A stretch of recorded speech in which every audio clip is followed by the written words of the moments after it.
Welcome to Startuprad.io, your podcast and YouTube blog covering the German startup scene with news, interviews, and live events. Hello and welcome everybody. This is Joe from Startuprad.io, your startup podcast and YouTube blog from Germany, as well as the world's first internet radio station dedicated to startups and tech companies. Today I would like to welcome you to a new mini-series together with the German Startup Association. We try to bring you an interview with each and every winner of the German Startup Awards 2021. As you can already guess, I do have a winner here. Hey, Henrike, how you doing? Hello to all the listeners out there. I'm doing well today, actually. It's quite a nice day out, and looking forward to having this conversation with you, Jörn.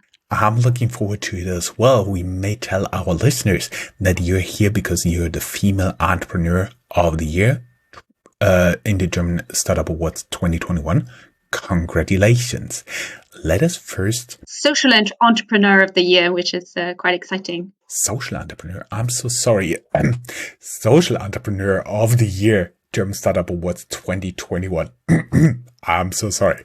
But before we get into why you won that award, let us talk a little bit about what you've been doing. As the listeners already can tell, you have a slight UK accent in your English and you went to university in London. How did you end up there? That was definitely quite a ride. So I spent some time in the UK when I was 15, 16, and I kind of fell in love with the country. And then I came back to Germany and I did my IB International Baccalaureate at a German state school. So I also took the normal German Abitur, and then I really wanted to go back to the UK, and I applied to a broad range of different universities. What I knew back then is that I wanted to study mathematics, which is not quite the usual thing to study, I guess, but I always really liked maths. So I applied to different universities, ended up at UCL, and really loved my time at UCL. It was, I think UCL has about 130 different nationalities, so it's a very international crowd, and I really enjoyed my 4 years in London. I'm seeing here on your LinkedIn profile, as everybody else can do, because your LinkedIn profile will be linked down here, mathematics with modern languages. That is quite a combination. Why did you choose to do that? Well, so my main focus was on maths and pure maths, but I also took classes in Spanish and French, and I do think that maths and languages are in a way related. Like maths is a universal language, right? Like it's a way of expressing in a very precise way definition, proofs, concepts, ideas, and obviously French and Spanish are also languages, and it's kind of key and for me, I guess it's different ways of communicating with people, and languages have always been very dear to my heart, and it's always interesting to learn new languages and forms of communication. I got a challenge for you. What is your most favorite word? Because for me in Spanish, when I was studying Spanish, that I used later on in college in Texas quite extensively. When I took an afternoon nap, I told my roommates, una horita. It's the cuteness form of 1 hour. What would be your favorite word in Spanish and French? Oh my God, that's such a difficult question. We don't do the easy questions here. Sorry. You definitely don't do the easy questions. What I was just thinking of is I like words that usually come from one language, but then are just taken over into another language, like zeitgeist and those words that are actually German, but then Weltschmerz. Schadenfreude. I think those words are quite interesting because you just take it from another language and then use it in a new language because there's no real translation for it. So I think that's quite interesting word. So, what are your favorite words? Oh, if I have to say something, then In French, it would be for me croissant. croissant baguette. Um, uh, I think I'm going to really enjoy this interview. you will. Oh my God, I'm trying to think of like beautiful words. I think it's. I'm thinking of like the different words for like l'été, the summer, or I think French language in general is quite a beautiful language. So definitely way more beautiful than German, Mhm. just from the sheer sound of it. Uh-huh. So you've been a math crack studying modern languages, and then you ended up as a consultant with BCG. Why did you decide to go for consulting, and what did you learn there? Mm. I mean, studying maths at a British university, you don't get to see many different job opportunities and well, opportunities, yes, but different career paths and choice. So I guess what is being portrayed to you is mainly, hey, you can work in investment banking, you can work in consulting, you can work in insurance, and maybe you can go into one of the big four, like KPMG, PwC. But that's essentially it. And these are the companies, that get invited to university, and so I would say so. That's kind of what it felt like, of what the range was. So as you said earlier, I had a quick look into one of the investment banks. Knew that that's definitely not the way that I wanted to go into, or the career path that I wanted to follow, and then decided go into consulting. Actually, right after university, I took a year out and kind of looked into different things and worked for a startup for a little bit, and to really broaden my horizon a little bit, worked for a small-sized company in Frankfurt, and then interned with BCG, and then ended up there for almost 3 years, doing various consulting projects. And it was a very, very intense and interesting time. I mean, BCG is a very vibrant place, right? With a lot of really young talent, very ambitious and driven people. You get to see lots of different industries. I was lucky as I was with the BCG Digital Ventures project as well. It's a sub part of BCG where they build startups for a longer project. So that was really quite interesting. We looked into the fintech world, and but in the end, I had a feeling that, as society, we're actually facing some big challenges, and climate change is obviously just one. There's lots of other challenges, like mental health crisis that that we're in at the moment. The divide between the rich and the poor that is deepening, and so on and so forth. So it's like, there is so much talent here, yet these people are not working on some of the biggest challenges of our times. And isn't that something that we should change? Isn't that something that we need? Shouldn't we build a place where all of these people can come together, where we bundle resources, where we bundle expertise, opportunities, networks, to really start thinking and working on some of the biggest challenges that we face as society? And when did you decide that, when you got from a consulting gig back like at 2 a.m. in the morning and fell onto your bed and thought, I could do differently? Or was it you've been so thrilled by consulting and thought, oh, I learned everything, now I have to go on? It's always a process, I want to say. So, I mean, there are those moments where you think like, "Hey, I definitely want to get out of this. I want to do something new. I want to be crazy." That these moments definitely exist, but it's always something that has to develop and come up, and obviously you have to sharpen your thoughts as well.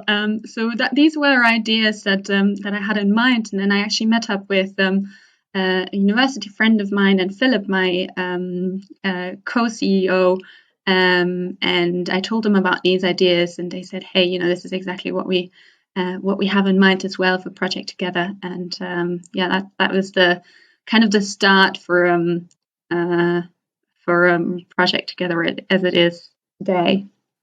I understood you've been in consulting. It was a process. You decided to go crazy and rescue the world with Project Together. Was that about it?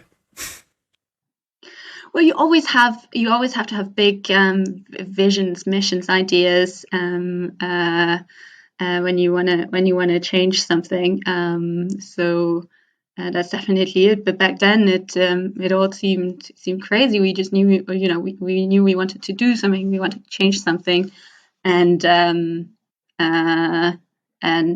we're here 2.5 years later, and we're still very much at the beginning of the transformation that we'll have to go through as society over the next few years. But obviously with Project Together, we've made some progress, built up a team, and that's really quite exciting. We may add for our listeners who are not really seeing this picture and see your name tag Project Together, it's actually not you call your company together and you call it a project, but the actual name is projecttogether.org. And how did you come up with the name, and what you guys are actually doing there? So what is maybe one little anecdote? So because you just said it for your listeners, that definitely does happen. The Project Together. So when we were like a few years ago, when we were based in a co-working space, people sometimes were sent up to us because then at the door they said like, hey, they're here for a project together with XYZ. And then people always thought, oh, they're here for Project Together, and then send them up to us. So that definitely does happen. So what does Project Together do? So essentially, what we said is that, hey, as I said earlier, we're facing some of these big challenges, and so many people are talking about the what, like climate crisis, all of these issues. But very few people are talking about how do we actually get there, and don't we need like innovation on the process, on the method of how as society we can come up with these bottom-up ideas and then actually implement them. So we've developed a process for that we call open social innovation, and essentially we run massive open social innovation programs where we work with 150, sometimes even now we're working with over 300 solutions around one societal issue. To give you an example, so we take, for example, agriculture and food, and we say like, hey, how can we become climate positive in the agriculture and food space? And it's actually called Farm Food Climate. We started working with Farm Food Climate about a year ago. And we've worked with over 100 different impact initiatives that have all sorts of ideas of how we can tackle that problem. And what we do is we support them with kind of everything they need, from what we call stipends, so money, to expertise, contacts into the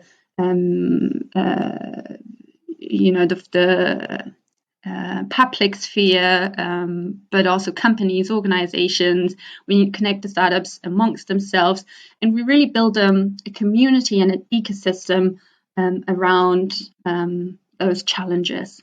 And we bundle together, similar ideas, partners that want to support these, because we really believe that it's not just one idea that can solve these big challenges, but it's always a cluster, an ecosystem of ideas, partners, networks that can do that. I would be a little bit curious how you get those projects started, because you said you're working in open, how did you call it? Open social innovation is what we call the whole process. Social innovation projects. You work together with hundreds of counterparts, and I do believe your process is pretty good, but not one person can handle it. You need like a handful of people for that.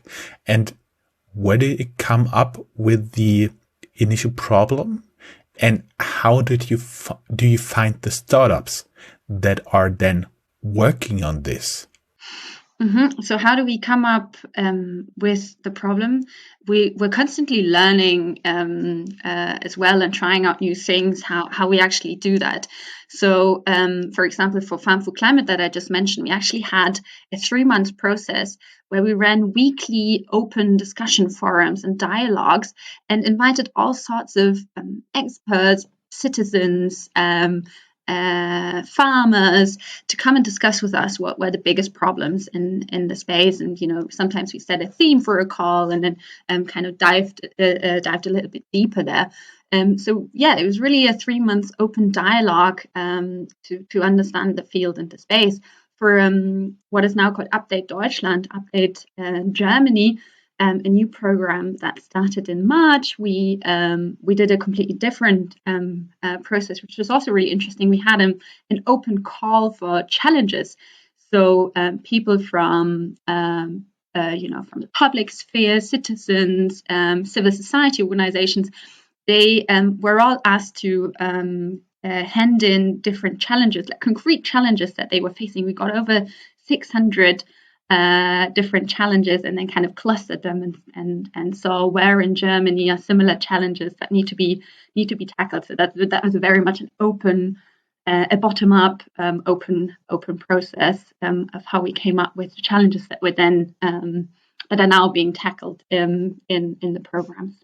Too bad. If I didn't know about this, I think I could have contributed at least 30 or 40 challenges. You should have. Or maybe to give a third example that some of your listeners might have heard of. So last year we organized a Wir versus Virus hackathon, or Wir versus Virus. And obviously the support program, the 6 months support program afterwards as well. But the hackathon we organized together with 7 other civil society organizations. And there we had the big challenge, like how are we going to solve all of these problems that are now rising with COVID? And it was within the first week of the lockdown, and we literally just posted it out there, and we got over 2,000 challenges back for the hackathon. So within 2 days, which was quite interesting back then, and then just posted the entire list of challenges for the hackathon. I would be now curious about 2 things. First, who can approach you with challenges, what way, and how do you fund actually the working on those challenges?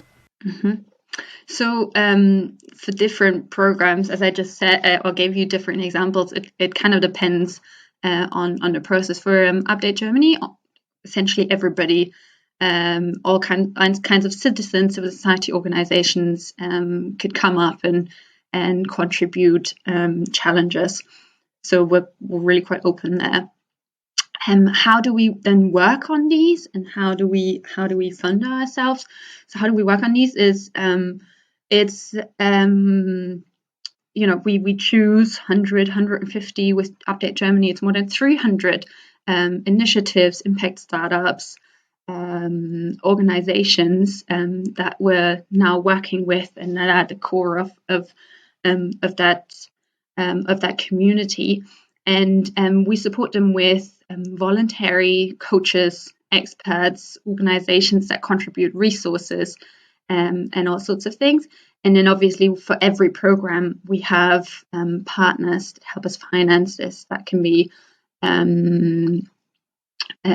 organizations and companies, or it's foundations, and they kind of sponsor the work that goes into it from our side, and the operational costs behind it. Mm-hmm. And for the people, the organizations, the impact startups, the social startups, the whoever helps to solve those challenges, how do you find them, and what can they expect from a cooperation? So these impact initiatives, impact startups, organizations that we support, we literally have an open call for applications. So once we found the challenge, we say like, hey, who has an idea of how we can tackle this? And they can be very, very early stage. So you only need like a team and an idea to join, or you can be a little bit further along the lines and already have a concept or a proven concept for something that fits the challenge.